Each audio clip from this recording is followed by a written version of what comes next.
Well, welcome to the Striving for Eternity Academy's School of Systematic Theology, where anything can happen. Before they do show business, they say lights, camera, action.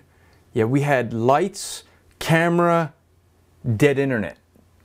Yeah, about, say, 4 or 5 minutes before going live. That's kind of when we gather to pray for the show. Maybe we should have been praying more. I come back and there's no internet. We thought everything was good to go. I just needed to get wired up with the mic and didn't work. So, I know there were some that were watching live and they were going, hey, what happened? Well, thanks, Cablevision. So, we quickly had to jump around and move some stuff around. And so, anyway, here we are. Well, we're glad that you are with us. So if you're new to our School of Systematic Theology, I should go this way? This way, okay. I'll get that right eventually, which way to turn my head so that the book... Actually, I think if I go like that, it looks much better, don't you? That's the best I ever look. No. So if you have your syllabus, you can grab that and follow along. That's what you get when you enroll at the website down there. And you can get one of those syllabuses and follow along with all the notes, see what it is that we're going to be going over ahead of time and what kind of things we have. You also have all the fill in the blanks that you'll hear me say. This is the blank to fill in. Those are to help you to remember the stuff. I mean, the reality is that the more senses that you use in something, the more you're going to retain it. So you hear it, you say it, you write it, you see it.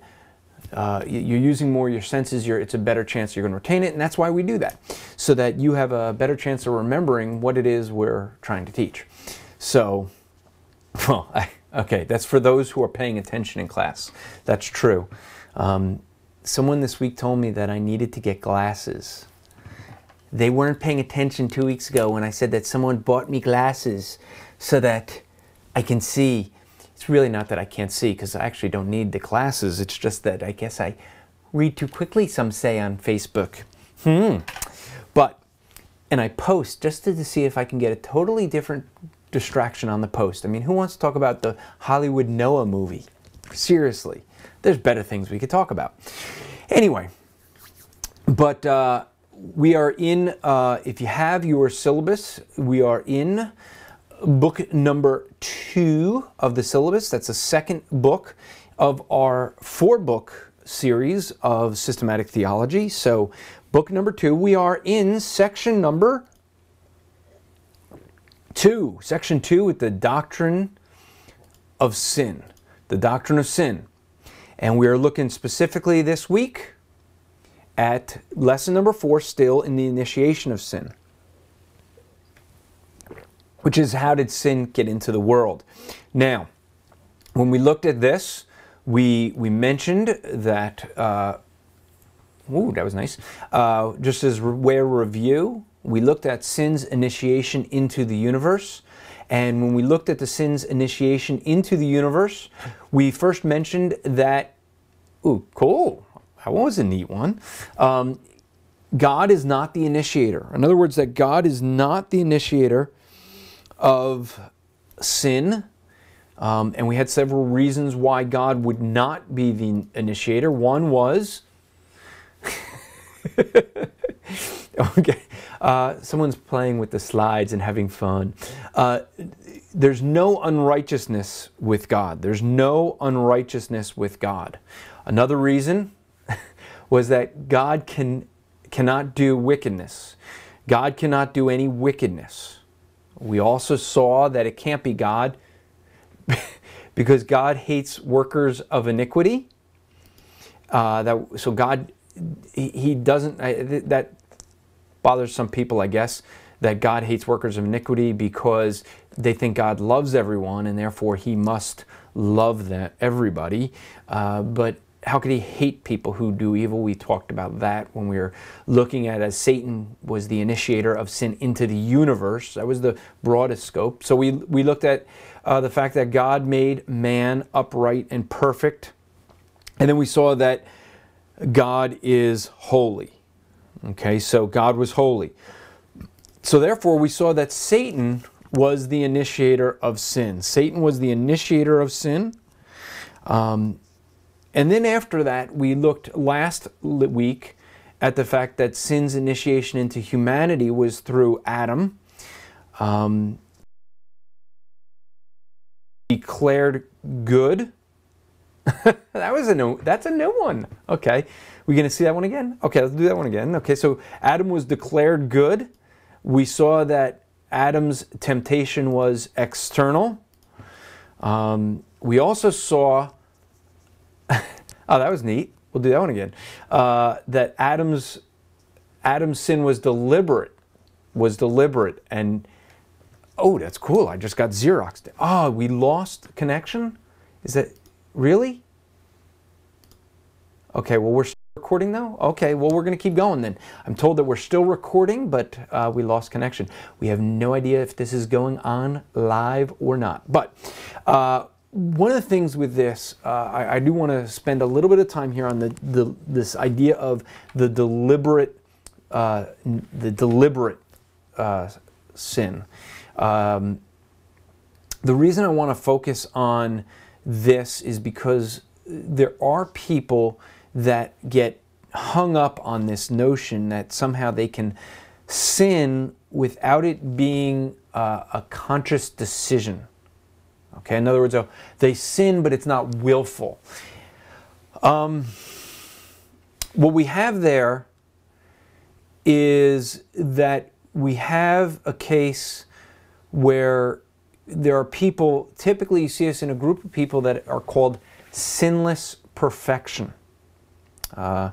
And there is a group that we have, a cult recently that has sprung up that we've been dealing with, where people who have, they've gone off a deep end in some areas, and because of that, they're starting to go further and further along. And so they're getting into a point of saying that, well, salvation is something that we should be able to recognize. We should be able to see it in other people based on fruit, which is kind of true. We can't know for sure if someone's saved, but here's where they end up going. How do you know that you're saved? Well, now they're saying it's based on your fruit. And what they end up getting to is once you get that your salvation is maintained by your works, where you end up is in the thinking that you can somehow control whether you remain saved. In other words, they end up teaching that you get saved by grace, but then you maintain it through works. And often where they have to go, because all of us sin all the time and we're not even aware of it most of the time, how do you reconcile that with people that you can sin and because they would say you lost your salvation. What do you do then? You've lost your salvation. Well, what they end up doing is they say, well, I didn't willingly sin. I didn't willfully sin. This is where what we talked about last week, and I didn't get into it, I didn't have the time maybe, but when we talk about sin, we have to understand that all sin is deliberate. All sin is willful. There's no sin that you didn't will to do. We looked at that a few lessons ago when we talked about what sin is. Sin is both an attitude and an action. It's not just some action that you did apart from your willingness. No, you willed to sin every time that you sinned. There is no class of sin that's called a willingless sin, some sin you didn't will to do. Really, this is a Gnostic thinking. If you don't know what Gnosticism is, in the first century there was this separation that was made in Greek thought between the material world and the immaterial world. And so the material world was that which was good. The material world was that which is bad. That's evil. That's wrong. The material world was that which is good. So anything spiritual, cool, that's good. Anything not spiritual, anything material, that's bad. So that's where Gnosticism got into. Now, where did they go with that? Where they went with that is that people started to argue that they could, and I'm sorry, this is just what was argued in the first century with Christians, some Christians that got involved in Gnostic thought. The thought was that people, guys could go into the temple and be with a prostitute. And their argument was, well, I didn't willingly do it. My flesh went, but my spirit didn't. So therefore it's not sin. I mean, that is what the book of 1 John is written about. 1 John is written to answer this dilemma. 1 John is written because it's a case where they're like, well, gee, what do we do with these people? I mean, it seems like you're saying that we can never sin. I mean, we can't sin. That's what John seems to be saying. Yeah, he's saying that to people that said, yeah, you can sin, but you can go be with a prostitute, and it's not really sin because your flesh is giving over to it, not your spirit. As we looked at the makeup of man, we looked at that. If you remember some lessons ago, you can go back and review those lessons. But if you look at those lessons, you saw that man is not made up of a sinful part being his material part and an unsinful part being his soul. But he's made of body and soul. But he has a sin nature. And actually the sin nature would be more tied to the soul or spirit of the person and not necessarily to the body of the person, but the body does do the act. So, think about it. The attitude is probably more of the spirit and the action is probably more of the body. So both are involved. But I'm spending the time to say this. There is no sin that is not willful. All sin is an act of your will. There's not some part of you that's taking over your body and causing you to do things without your will involved. Okay? Every act of sin is willful. All right. So, we said there that all of mankind sinned in Adam. All of mankind sinned in Adam. That was something else that we looked at last week. And now, for this week, we want to get to, drum roll please, sin's initiation into the individual. Into the individual. Well, this is now, so we started, think big picture, we start with the universe. We got a little bit more specific into humanity. So Satan brought sin into the universe. Adam brought sin into humanity. Ooh, there's an individual involved. Ooh, that's right, you and I.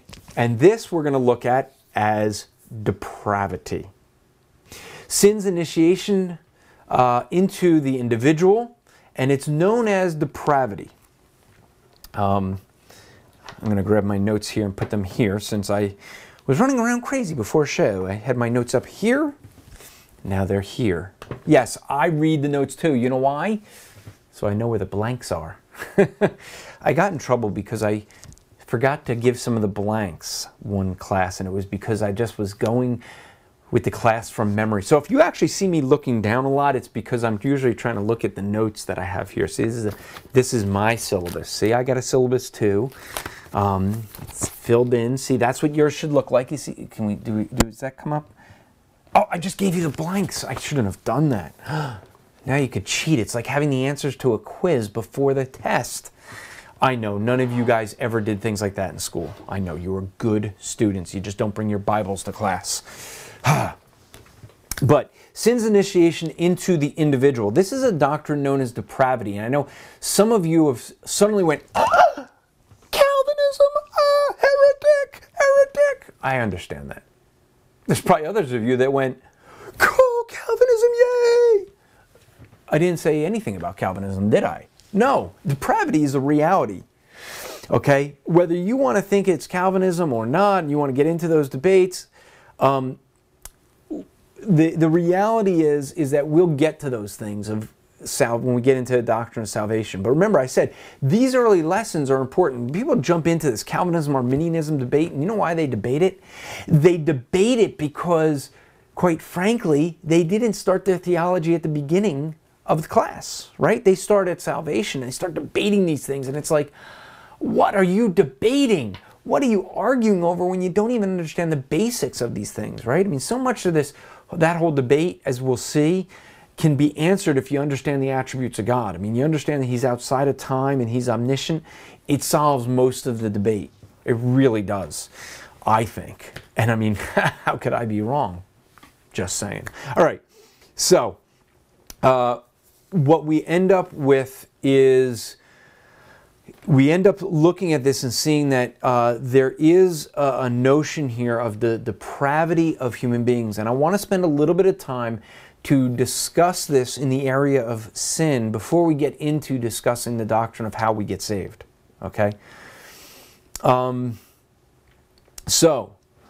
Let's take a look in the syllabus there. And let's start with the entrance into depravity. The entrance into depravity.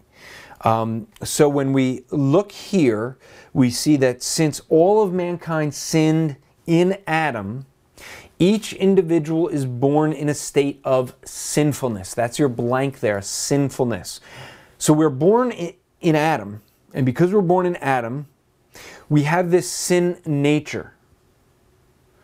And that is something that we have. And as an individual, we're born into a state of sinfulness. And this brings up the debate that many have. Did we sin because we have a sin nature? In other words, are we sinners because we have a sin nature? Or do we have a sin nature because we sin? Or are we sinners because we have a sin nature? Or is it because we sin that we're sinners? Like, what causes what? Now, there's two different things there. The sin nature, right, versus being a sinner. And then the actual sin. So, if it was a chart, it'd be two different graphs, right? So, do we sin because we have a sin nature, or do we have a sin nature because we sin? Let's answer that one first. I think that one's a little bit easier. I think that one's easy because the first one, we sin because we have a sin nature, means that the sin nature is something we're born with. We have that from Adam, and because of that, we do these sins. Okay? So that sin nature makes us the sinner. All right?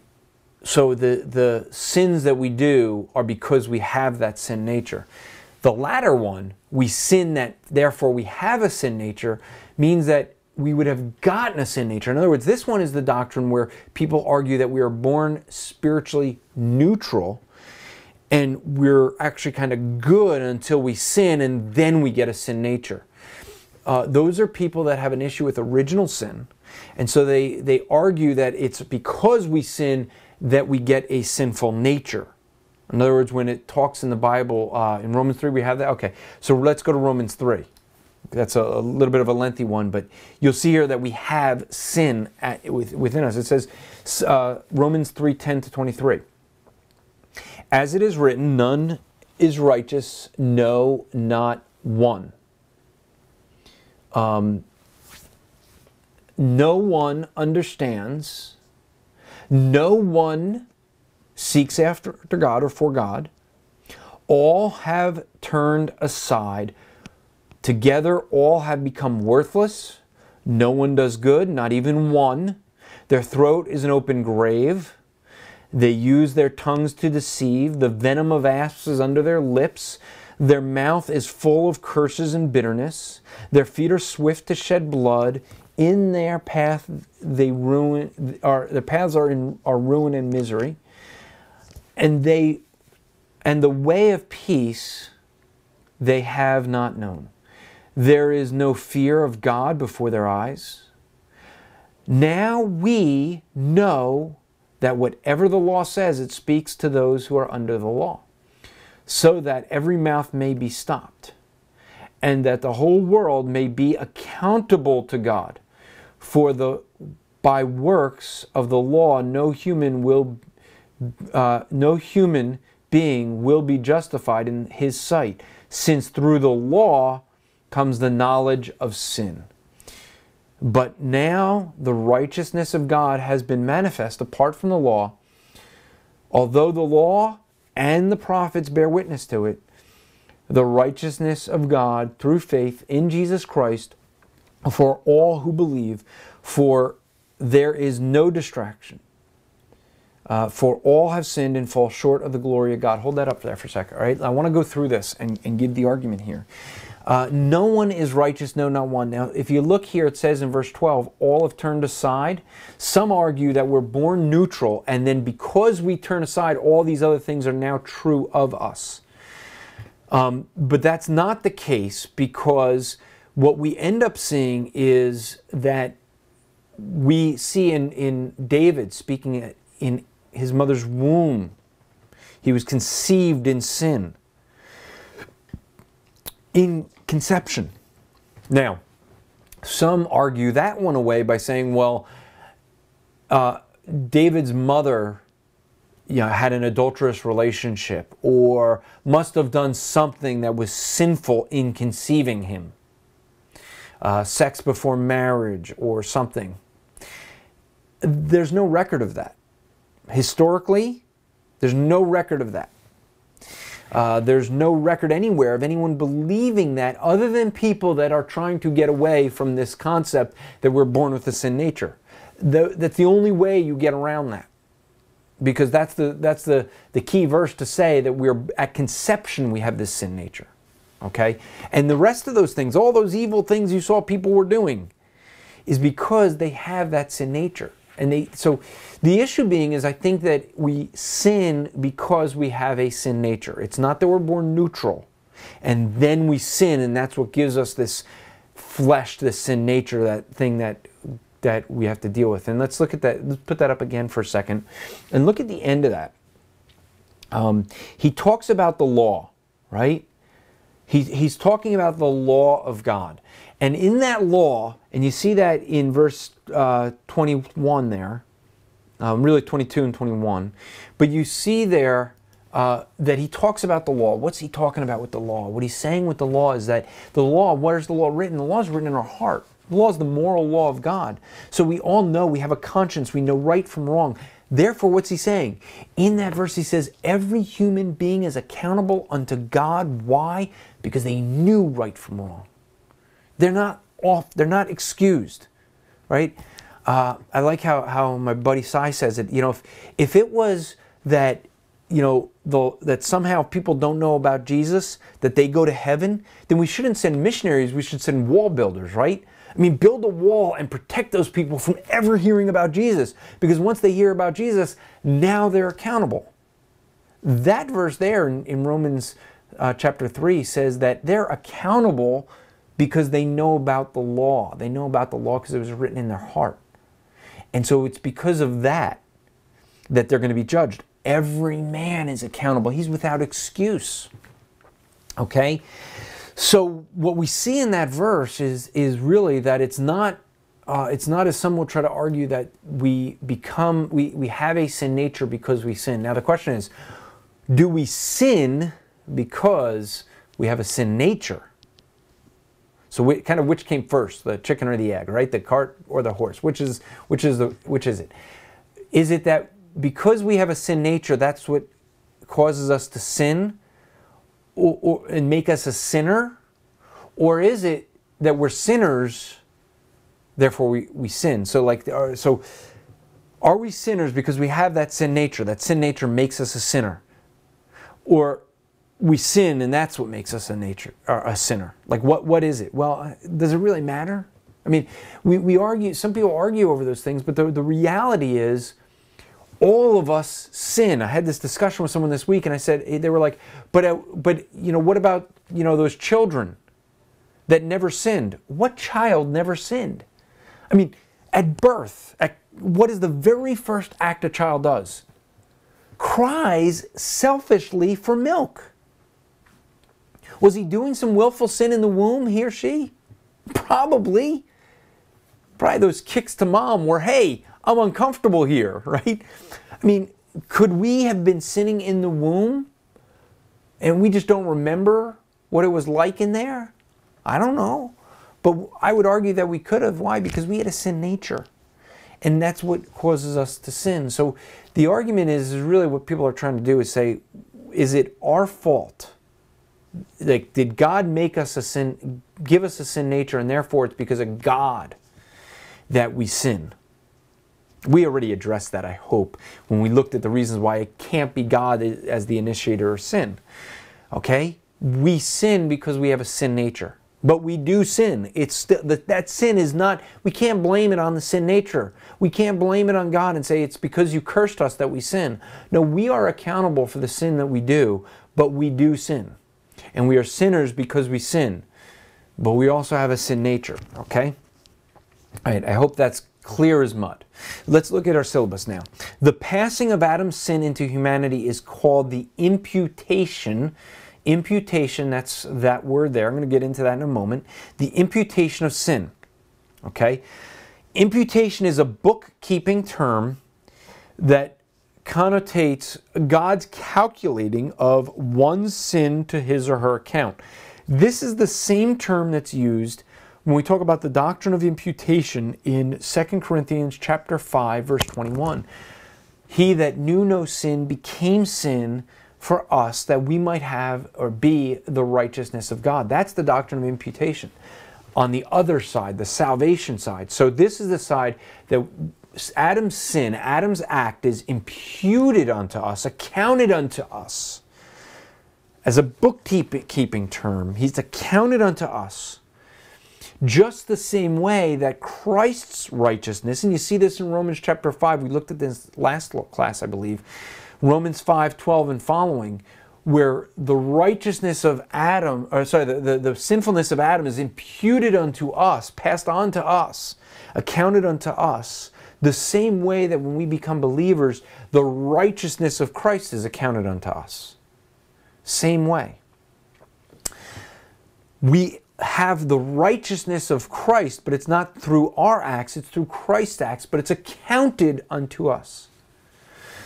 If we have time, let me share a little story of where this is used. A famous story, although I don't remember all the actors because I should have prepared to give you this story, but I didn't think I would.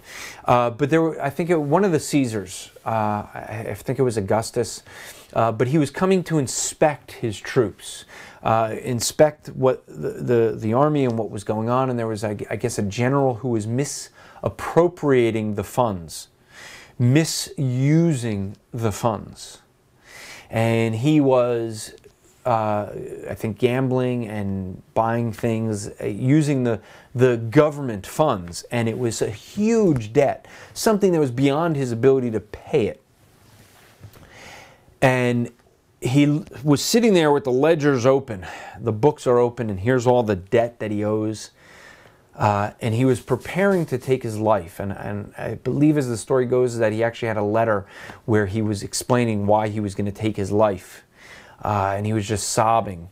And he was saying goodbye to his wife and family. And, you know, basically throwing himself at the Caesar. And because he knew the Caesar was coming to inspect the troops and the books. And this rumor has it he got himself drunk. As to basically so he could take his life, and he's writing this letter, and he passes out, head on the books, okay, and the letter there, and in comes the Caesar, and he walks in, and he looks at the letter, looks at the books, and in the ledger he writes, "Debt is paid, you know, accounted unto Caesar," or something like that.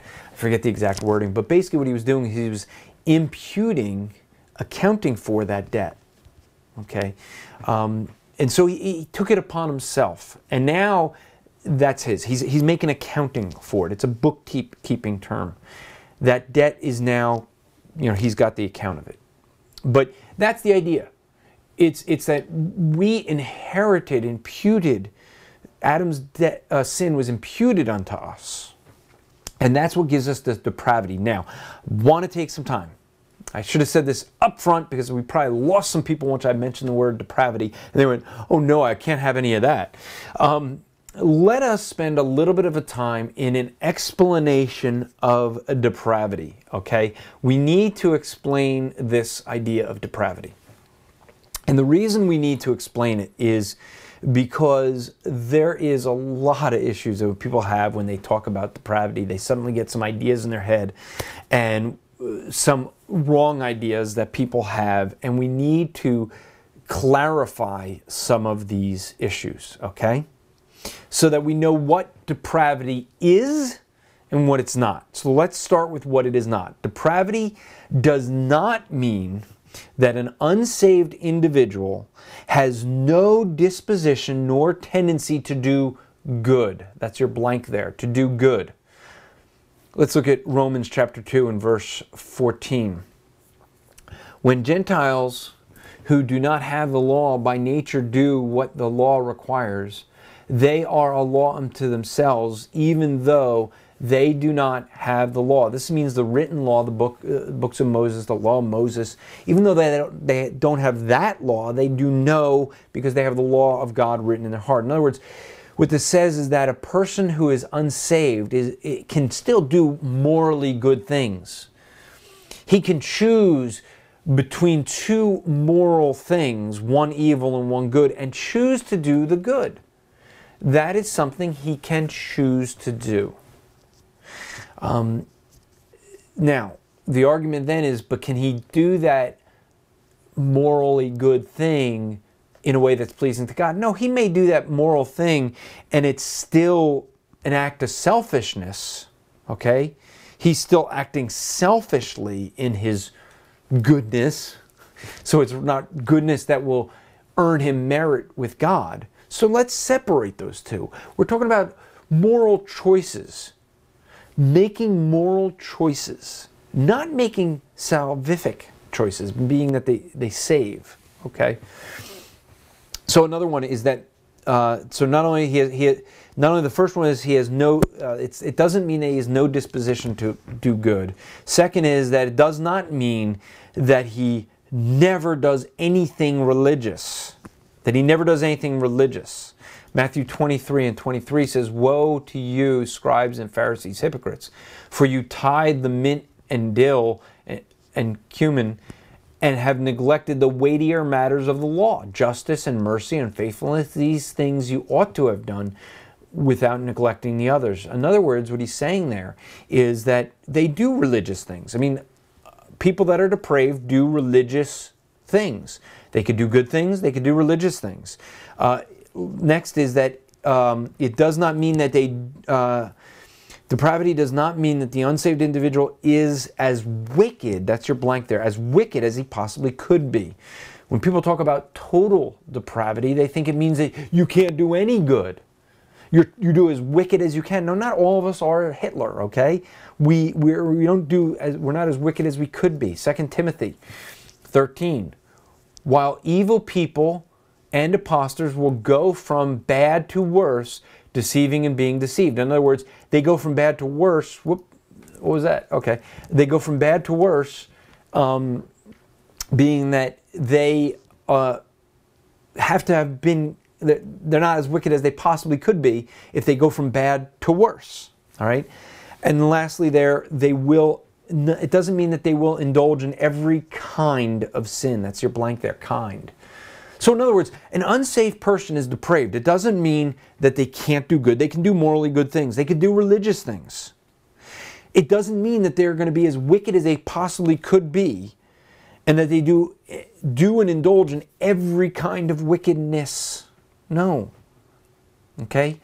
So what does it mean? Okay, here's what it does mean. Depravity does mean that man is completely corrupt and controlled by sin. Okay? Let's look at a whole bunch of verses. We'll just go one after another here. Titus 1:15. To the pure all things are pure, but to the defiled and unbelieving nothing is pure, but both their minds and their consciences were defiled. So you see here, it's talking that their minds and consciousness were defiled, their will. Let's go to 2 Corinthians 7 and 1. For since we have the promises, Beloved, let us cleanse ourselves from every defilement of the body and spirit. Notice body and spirit. Bringing holiness to completion in the fear of God. Let's move on and look at the body is affected by it. The body. But if Christ is in you, although the body is dead because of sin, notice where the sin is. The body is dead because of sin. The spirit is life because of righteousness. Not only that, but as we saw already, that the mind was the mind was affected. Okay, in Titus 1:15 we saw that our mind. You can look at Romans 8:6, but also the heart. We mentioned this one. Oh no, we didn't mention this one. Sorry, but the heart is deceitful above all things, and desperately sick. Who can understand it? This verse comes in when people that say that they don't commit willful sins. How do they know the sin's not willful? Their heart tells them so. Your heart is deceived. You can't trust the heart. Now, most people will agree that our sin affected our body, and even our mind maybe, and our heart could be affected by it. But the last one's the will. Some people argue our will was not affected by the curse of sin, and therefore we can willingly choose God. Okay, and that's the argument. We're going to get to that. But our will was influenced by sin. In John 8:34 it says, Jesus answered them, truly, truly, I say unto you, everyone who practices sin is a slave to sin. This is the issue. We're a slave to sin. Okay? Our will is given over. It controls us. It influences more than just influences. It owns us. That's why we're called slaves to Christ when we become Christians. Because now we're slaves unto Him. He owns us, not sin any longer. Okay? So, man is completely corrupted and controlled by sin. That's what it means. It means every part of what we call man, of the human nature, is affected by sin. Okay? Our body, our mind, our heart, our will, basically body and spirit, both. Our conscience, everything. It's all affected by sin. It's controlled by it as an unbeliever. Okay?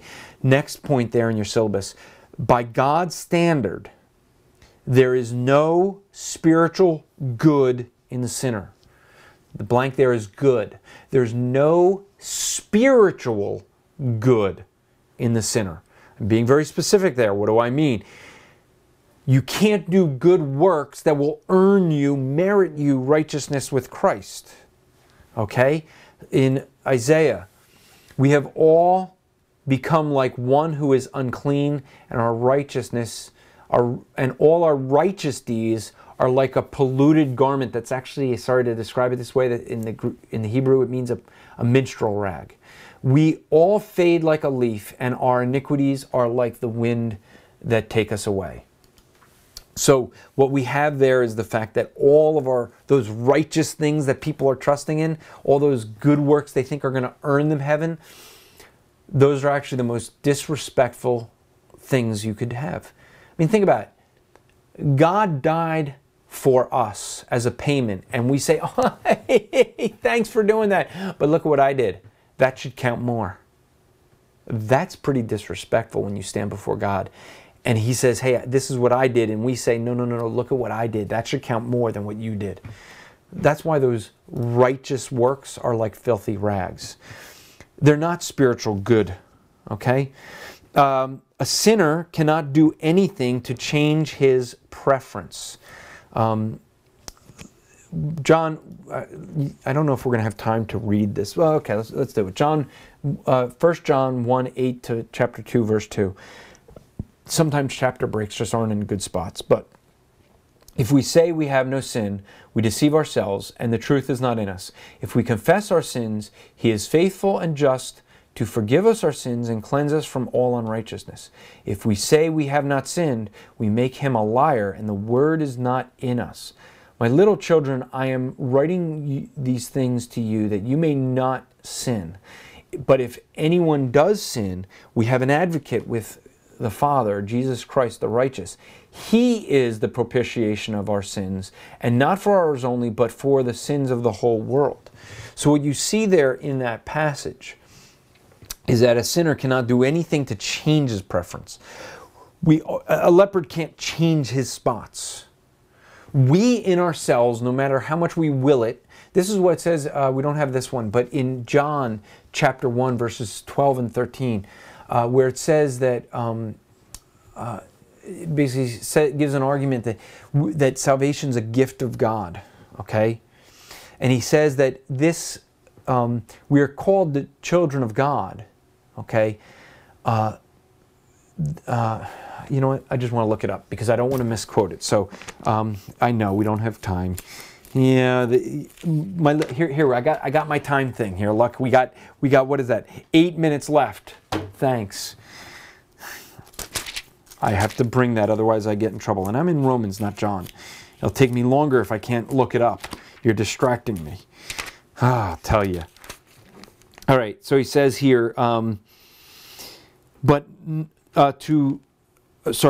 verse 11, he came unto his own, and his own people did not receive him, but all who did receive him, who believe in his name, he gave the right to become children of God, who were born not of blood, in other words, not of genealogy. Just because you're Jewish, you weren't saved. Nor of the will of the flesh, means by the works. Okay?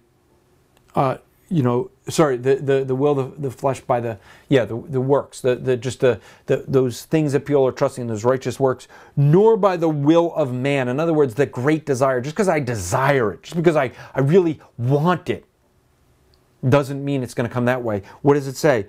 But of God. It's only by God that we get salvation.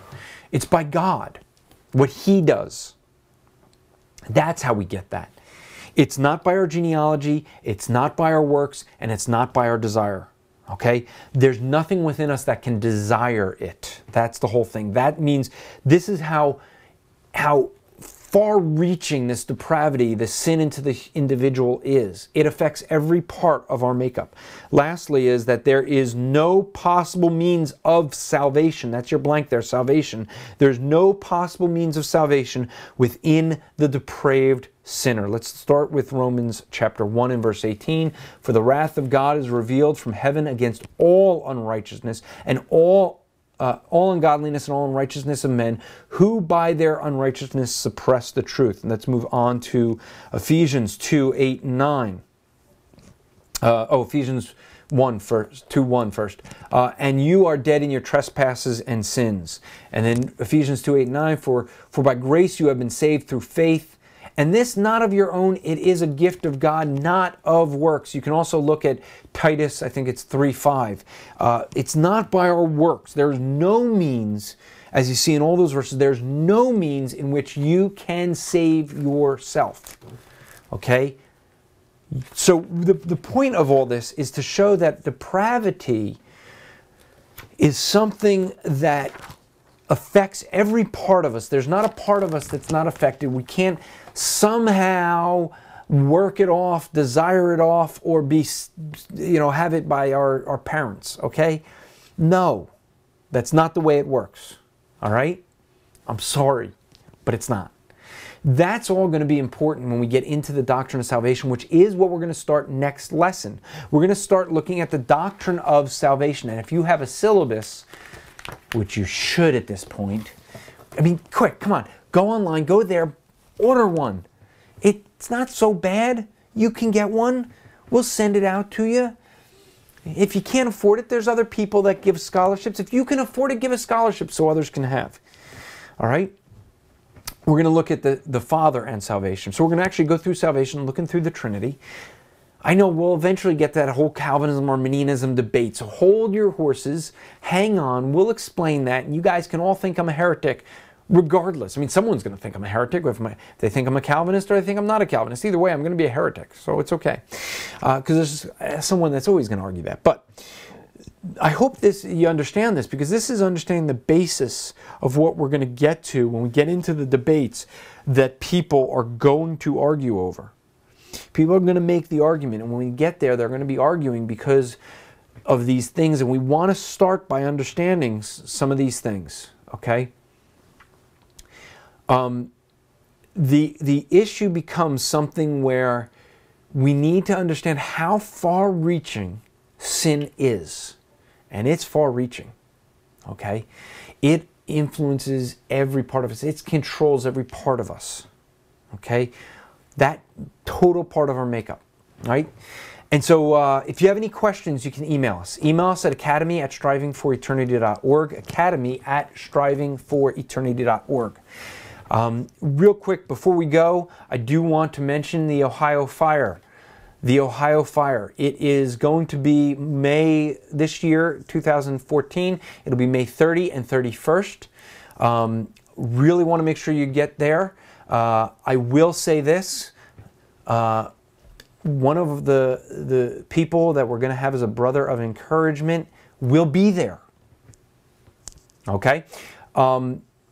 So I'm going to give away the speakers and different people who will be there, and we'll see if that's one of the people. But we have, Mark Spence will be there. Mark Spence is from Living Waters. He'll be coming and speaking. The topic is going to be the family. Mark Spence, we're still working on his specific topics, but Carl Kirby Jr. will be there talking about video games, the danger of video games, and some other things with related to the family. You got to, if you are anywhere within 500 miles, drive to the Ohio fire in the Columbus, Ohio area, May 30th to 31st, just for that one message. Okay? You got to hear the work that Carl has been working on. I will be speaking. I will be on dealing with the topic of marriage.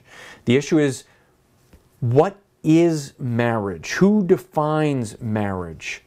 Same-sex marriage, heterosexual marriage, what's the difference? In other words, we're going to deal with the issue of who has the right to define marriage, and why is marriage so important to be defined by God, the religious institution, not the state institution, but the religious institution. Why is that so important? And why would we as Christians be so much against same-sex marriage? Why is it such a big deal? Come and hear that. All right? That'll be my topic that I'll deal with.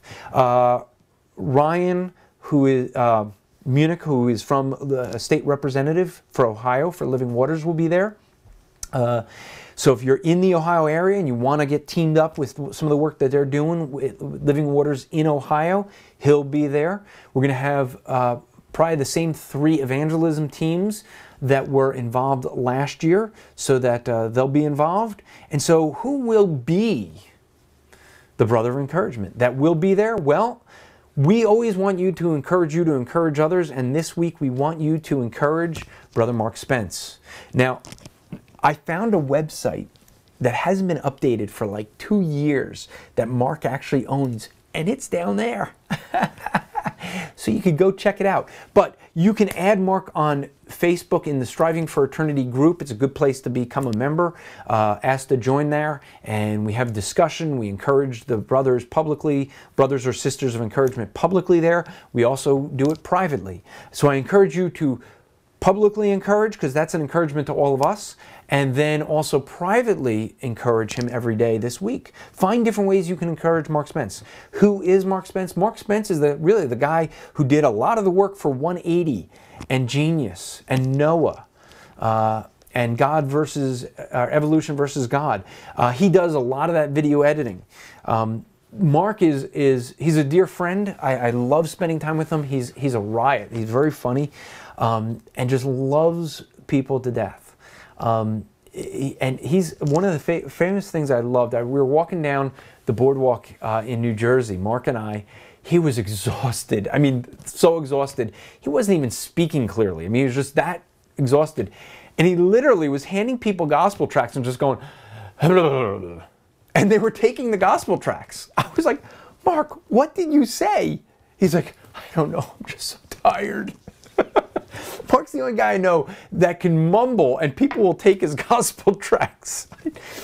So, encourage Mark this week. Mark's a great brother, Yeah, I know. I'm being told that it's now red. Do you see this? This is what I have to deal with. Do you see this? I'm 12 seconds over time. I'm over time. I know.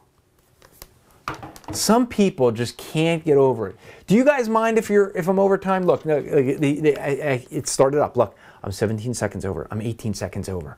I'm 19, 20, 21. Now, okay, I'm wasting time, I'm being told. Do you guys mind if we go over a couple of seconds? I mean, really? If you do, go to the back of class. I mean, you're a bad student. No.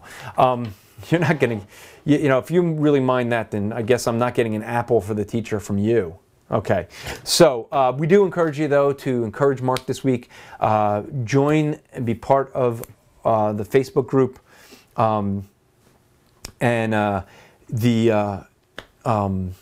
can enroll down here, and you can join and enroll for the academy, and that way you get the syllabus.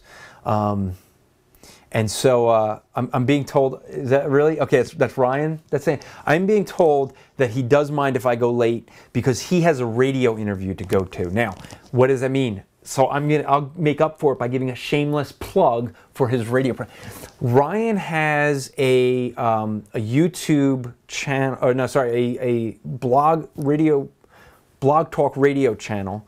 I think I forget the name of it though. Christian Witness. Ryan, if you're in the chat room, shoot that in real quick so that they can send it to me and I can announce it. But if not, you can go find Ryan on Facebook, and from there you can get to his